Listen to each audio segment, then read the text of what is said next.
So in this chapter, we will go through a few problems on electric potential. So electric potential is defined by this equation. So before going into details of this equation, I will explain what an electric potential is. So whenever we have a charge, surrounding it, we know there will be electric field lines. So these electric field lines, or the electric field at different locations, was created due to this charge. So it is the similar case even for a negative charge. So even for a negative charge, we know the surrounding will change due to this negative charge. There will be electric field lines surrounding it, which is created by this. So we call these charges source charges. So similar to the electric field lines created by this, surrounding this, there will be a electric potential. So at different locations, these potential values will be different. So in the same way, around a negative charge, there will be a potential, and it will depend on the distance from the charge, which we will be learning a few slides later. So whether you have a test charge, so these are sources, right? So these stuff are source charges. So it created a potential surrounding it. So whether you have a test charge or not, you will always have a potential surrounding a source charge. The question says, what is the electric potential energy of a charge Q at this location? So now, if that's the case, we can find the potential energy, because we know potential energy is the potential at this location times the value of the times the test charge you have placed here. And we know this VB was created by the source, and VB depends only on the source.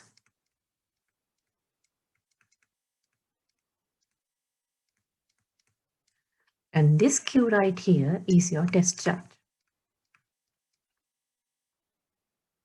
And another important thing that you have to know is that you will always have to consider the sign when you substitute the Q value.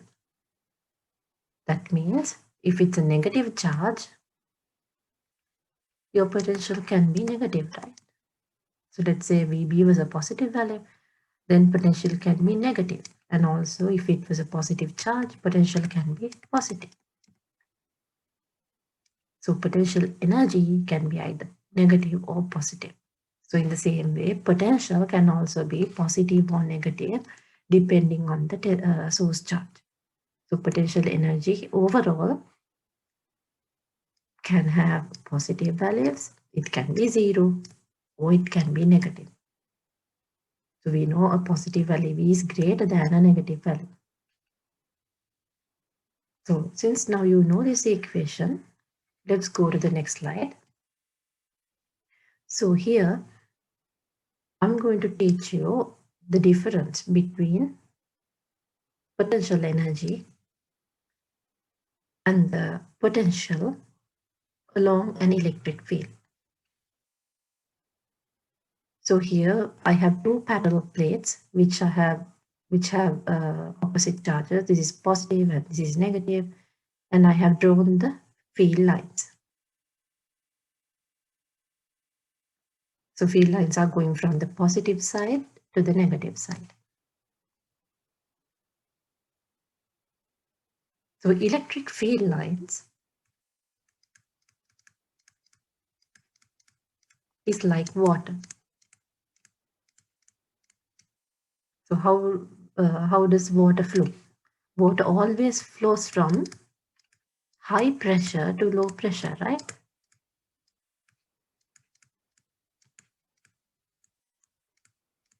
So in the same way, so water flows from high pressure to low pressure.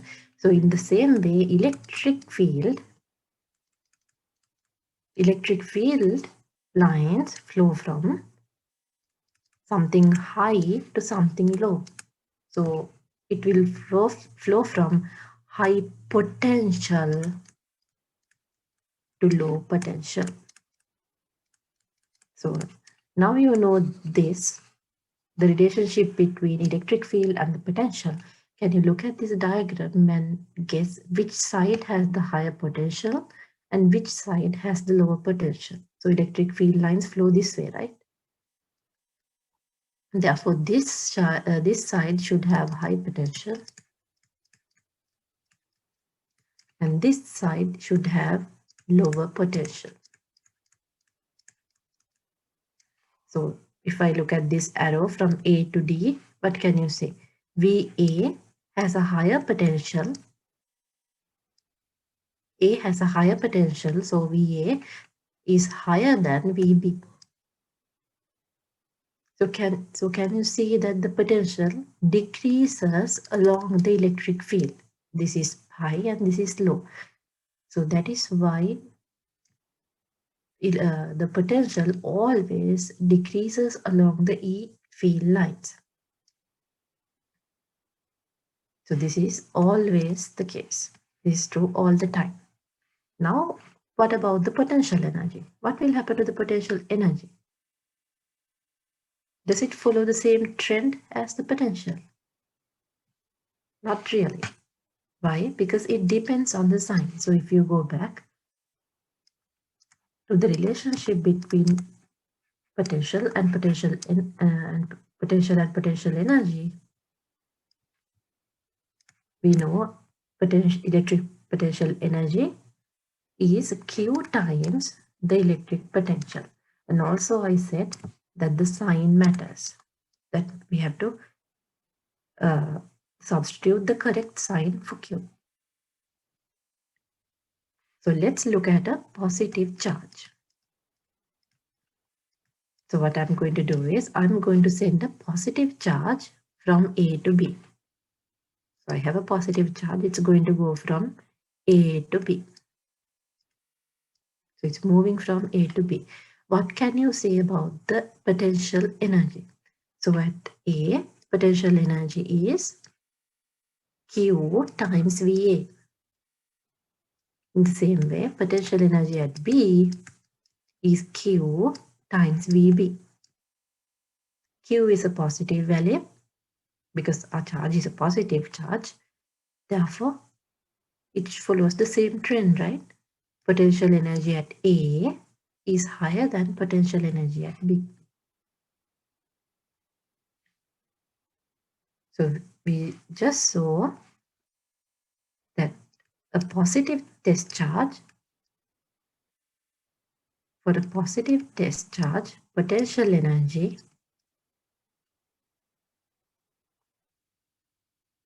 varies similar to the electric potential.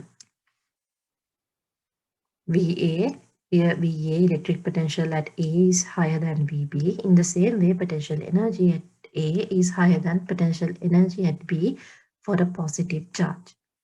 So along the electric field, potential energy also decreased, right? It was similar to the potential. Now let's look at a negative charge. So I'm doing the same thing where I take a negative Q from A to B. Negative Q from A to B. So if I write the potential energy, it is negative QVA, negative QVB. So now this is a negative value. Your Q is a negative value. Initially VA was big. So when you take the negative value of VB, what happens? Suddenly this part becomes smaller than this part because it's a negative value. You have a negative large value here and a negative small value here. Negative small value is bigger than the negative large value. So a negative charge is different than a positive charge. Here, the potential energy for a negative charge varies opposite to the potential. So in other words, along the electric field, potential energy increases. See, potential energy is bigger at B. A potential energy increases for a negative charge. So these are the two things that I want you to remember. This is one, that for a negative charge, potential energy varies opposite to the potential. For a negative charge, it follows the same trend as the potential. And along the electric field, potential decreases. So you have to know these three things. So this is the takeaway in this slide. So here are two problems that I want you to work on. So let's look at this problem. So here they are saying a proton is moving in the direction of the electric field. So let's say this is my electric field, and they are saying the proton is a positive charge. So it is moving along the electric field, right? So let me say this location is A and this location is B. So charge is a positive charge, which I'll call plus Q for now. What can you say? So we definitely know electric potential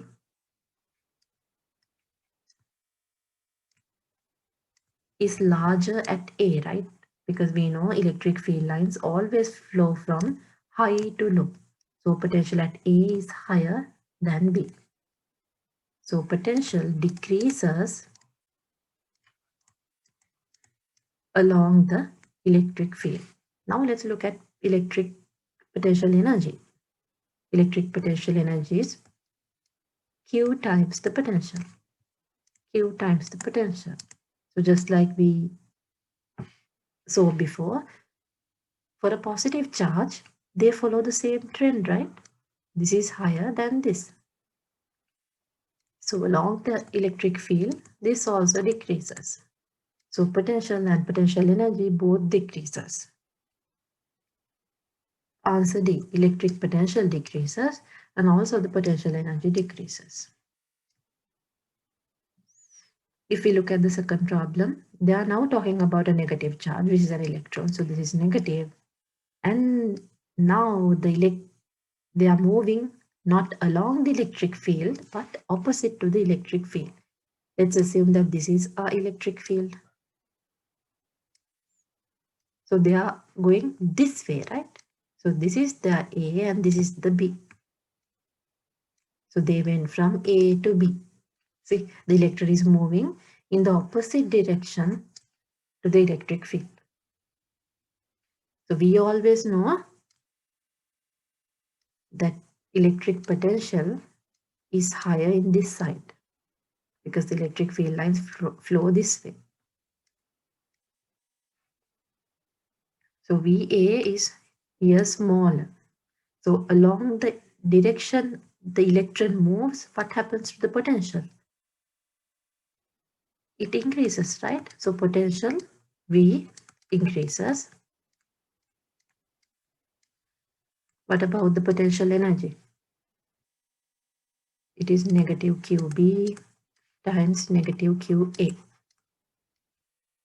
Since this was the big value before, when you put a negative in front of it, it becomes the opposite. So potential energy decreases. V increases, potential energy decreases. Potential energy, so this increases, this decreases. So what you have to know is that for a positive charge, it follows the same trend as the potential.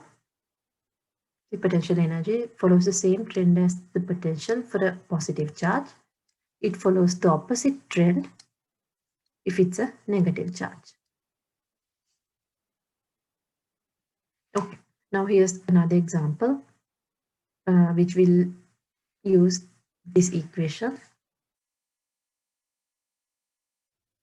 Here they have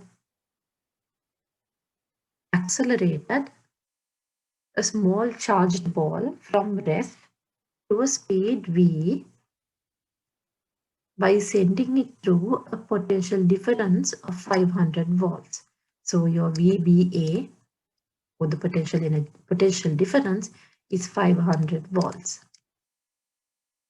What have they done? They have accelerated something from 0 to velocity v by sending it through this potential gap.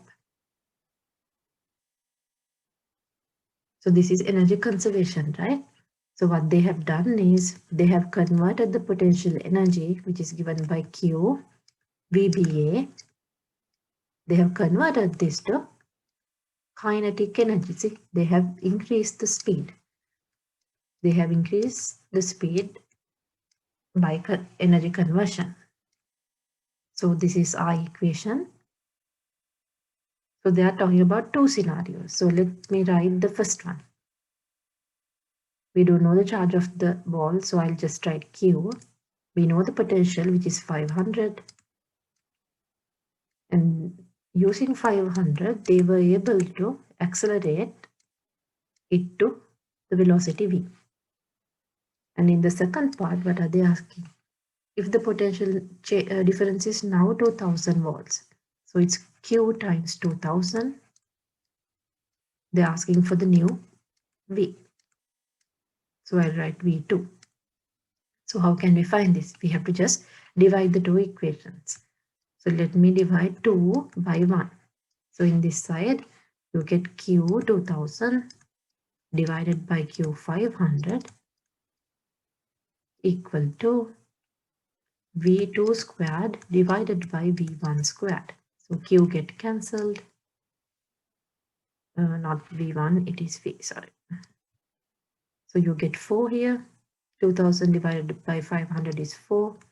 So 4 is equal to V2 over V squared. Therefore, V2 is the square root of, when you cross multiply, you get 4V squared. So it is 2V. So your answer is 2V.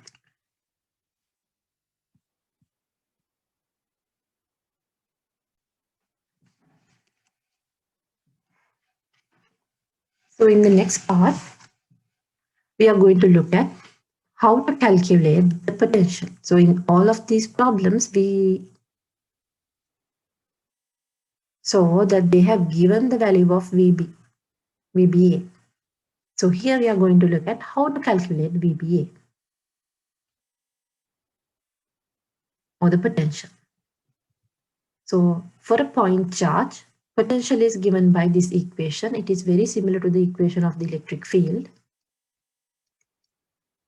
So it is K, Q divided by R. So the difference from the electric field is, in the electric field equation, you had a square, right? So here you don't have a square. And also in electric field,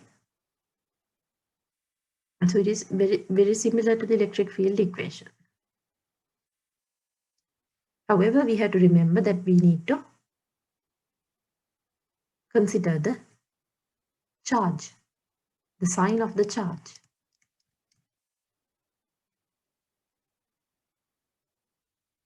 Usually, a potential is a difference. So it is always a difference between 2 points. That is why they always call this VBA. So what is given by this equation? So this is also a difference, but relative to infinity. So sometimes we call this the absolute potential. So what we calculate using this equation gives you the potential relative to a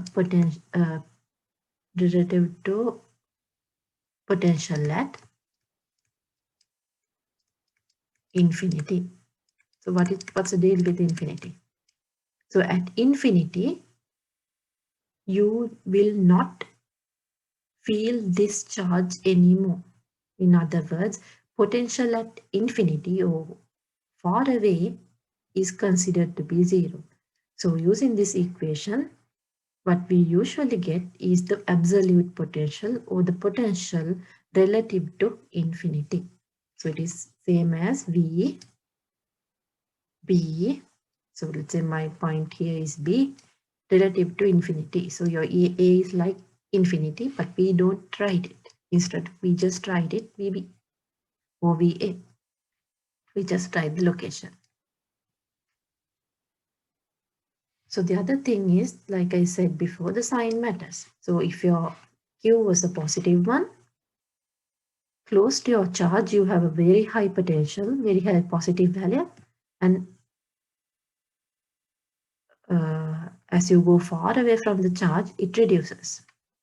So for a negative charge, your Q is negative, right? So closer to the R or closer to the charge, you still get a very large value, but it's negative. So for a negative charge, from the charge,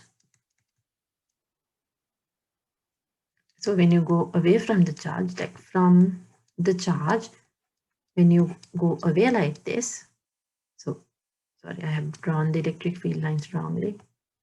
Electric field lines are like this, right?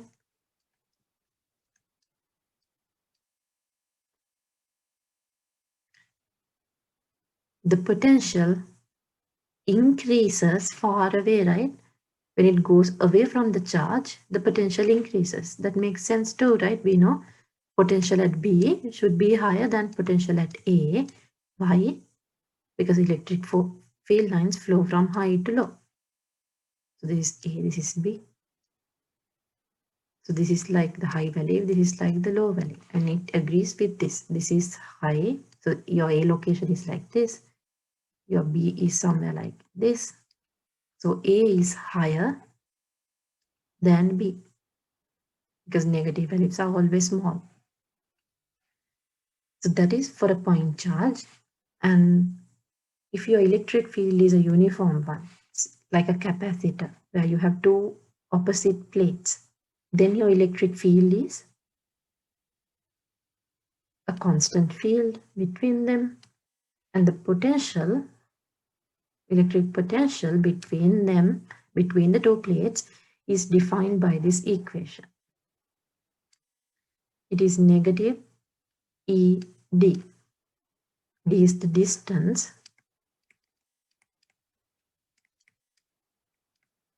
from the positive plate. So you will learn about this more when you go to the capacitor section.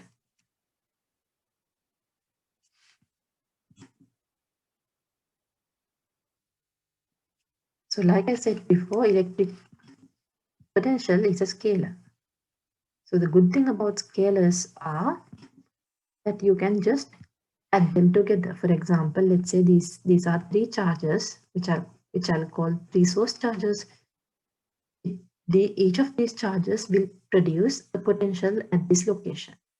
So if I ask you to find the electric potential here, you will add the individual potentials together. Since these are scalars, you can just add the values.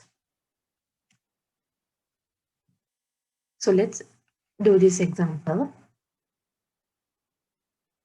So there are three charges at the three corners, and they're asking what would be the electric potential at the fourth corner. So at the fourth corner, we don't have a charge, but we can have a potential.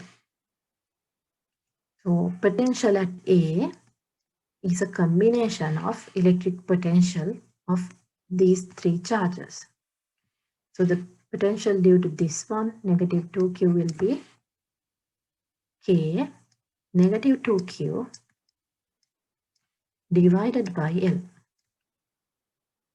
by L because it is the distance between the two. So in the same way, from 3Q, we get K plus 3Q divided by, again, L, because this is the distance. And this is my third charge. What is this distance? It is the hypotenuse. So if this is L and if this is L, this should be L squared plus L squared and the square root of it. So which gives you root 2L. So from positive Q charge, you get K, positive Q, so this is positive, divided by the distance between them. So this is your answer. So you can just add the individual potentials together.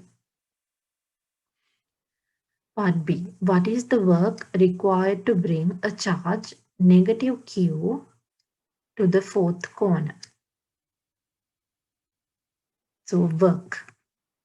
So there are few kinds of work that you have to know. The first thing is work done by you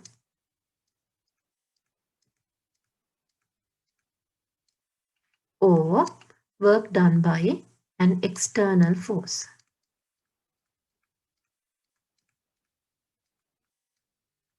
So here what they are referring to is they are just asking you to find the potential energy difference.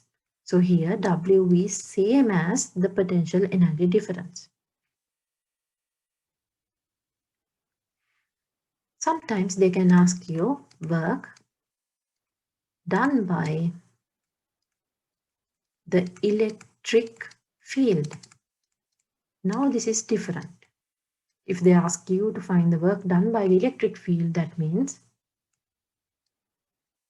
work done by the electric field, so I'll use capital E here, WA, is similar to this, but it's the opposite. That means it is the negative value of potential energy difference. So this is another thing that you have to remember.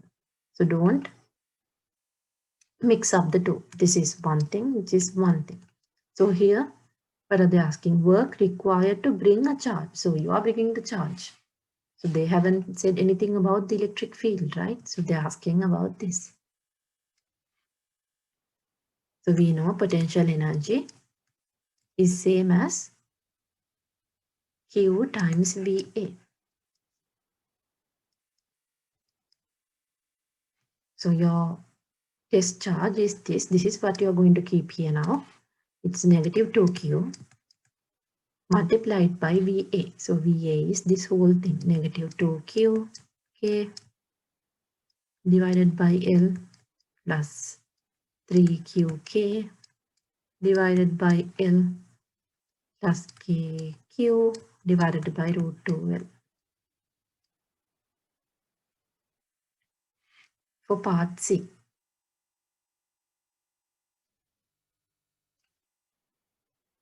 Assuming 2Q charge is at the fourth corner. They're asking us to assume that now we have this. What is the potential energy at this point? Still, it's the same. So the potential energy at this place is defined by potential energy at A is same as Q times VA, right? So your answer is still the same. So these are the three things that they can ask. Work done by you is same as potential energy, and sometimes they can directly ask you for the potential energy like in A. So this is same as this answer. Or this is the hard part. They can even ask you this. So in the next slide, I will do that part. What is the total potential energy? See, now they are talking about the total potential energy. They are not talking about just A, right? So now we have this charge here. So I'll write it. they're asking for the total potential energy. So whenever they ask for the total potential energy, you have to consider all the interactions. So you know potential energy is given by this equation, right?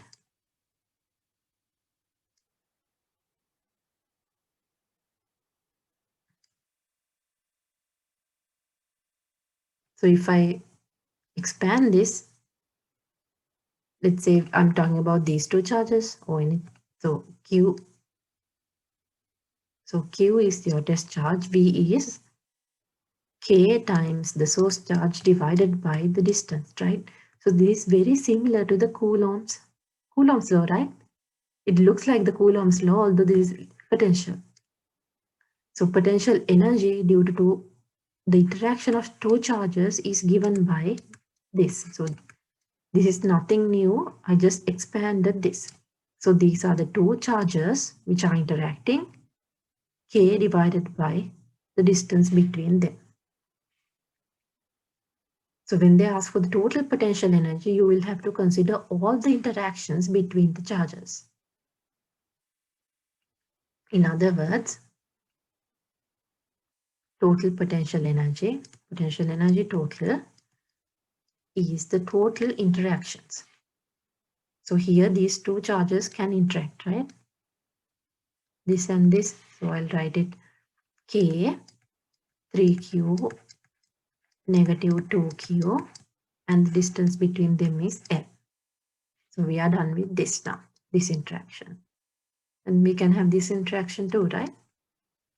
So I'm adding it K Q 3Q divided by the distance between them. So I'm done with this interaction. So I have this interaction and this interaction as well. So I'm going to do them. K, Q, negative 2Q divided by L. So I'm done with this. Then I have K, negative 2Q divided by L. I'm done with this. Is that all? No, right? We have these interactions as well between the two diagonals.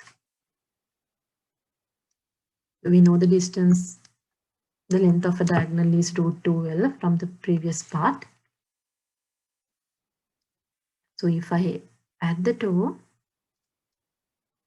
plus Q negative 2Q divided by root 2L. So I'm done with this now. If I look at this interaction, it's going to be K negative 2Q positive 3Q divided by root L. So this is the total potential energy of the system. So for total, whenever they ask total, you have to add all the interactions together. Okay, so this is a question which covers all the things that you have to know in this lesson. Now let's go to the next question. How much work must be done to bring 3 electrons from a great distance apart to within 1 times 10 to the negative 10 meters from each other? So we are going to keep 3 electrons at these 3 locations, right? That's what we are going to do. So this is another kind of problem that you will see. So question number 4 and 5 will almost cover all the types of questions that they can ask you. So here we are going to bring 3 electrons. So let's do one at a time. So let's first assume we are bringing 1 electron. So electron is a negative charge, right? It's a negative one from infinity to here. Let's assume this length is L. We know the value of L, they have given it. So For the first charge, when we bring the first one, do we have to do any work? No, right? Because when we bring the first charge, so I'll use a different color. When we bring the first charge from infinity, that means from very large distance, there were no other charges here and here or anywhere. So you don't have to actually do any work. You know, potential energy is Q times potential. So initially there was no potential at A, right? So you actually didn't have to do to bring the first charge in because there was no electric potential here. Now bringing the second charge. Let's assume that we have this negative we have the electron, so which I'll call negative Q for now, here. So in order to bring this, now you have to work. Why? Because due to this electron, there is going to be a potential here. So potential energy to bring the second charge is same as the value of your charge, negative Q. So it's negative Q. Here it was 0 initially. VB. So what is VB? You have a value for VB because of this charge. Negative Q, VB is K negative Q divided by the distance. So in the same way, now you have these two charges. So you have negative Q here, negative Q here. Now we are going to bring negative Q or an electron to C location. Now the electric potential at C is not very simple, right?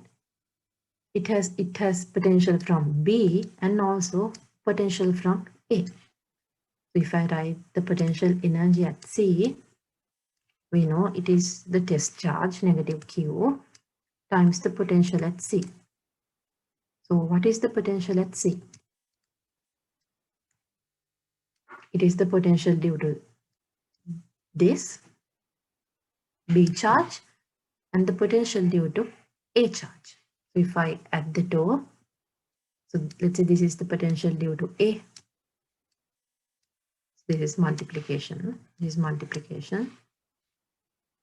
And also you have the potential due to this, right? B charge. Negative Q divided by A.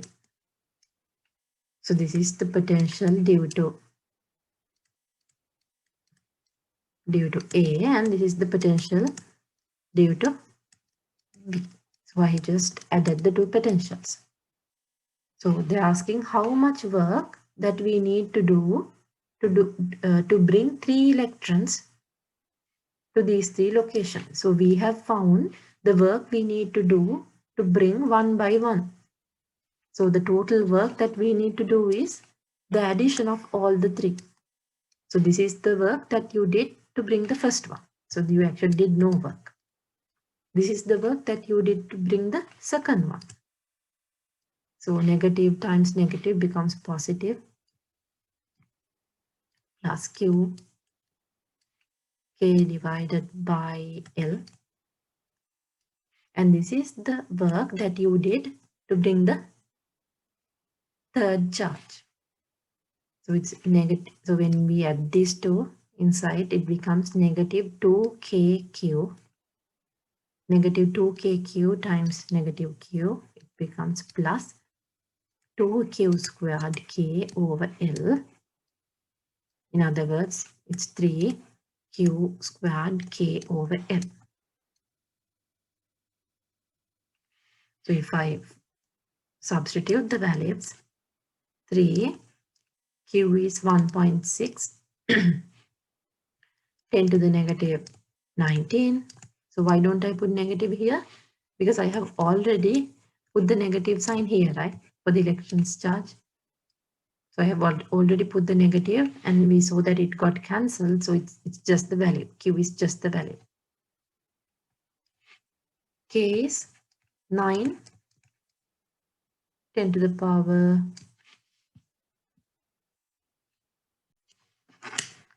power 9, positive 9, and L is 1, 10 to the negative 10.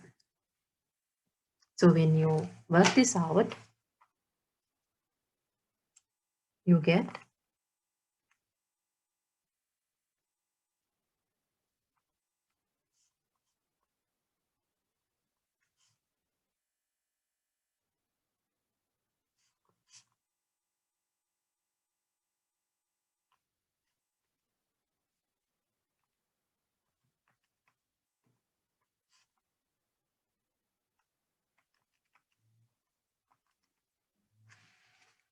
so I got the answer 6.912 10 to the negative 18 joules.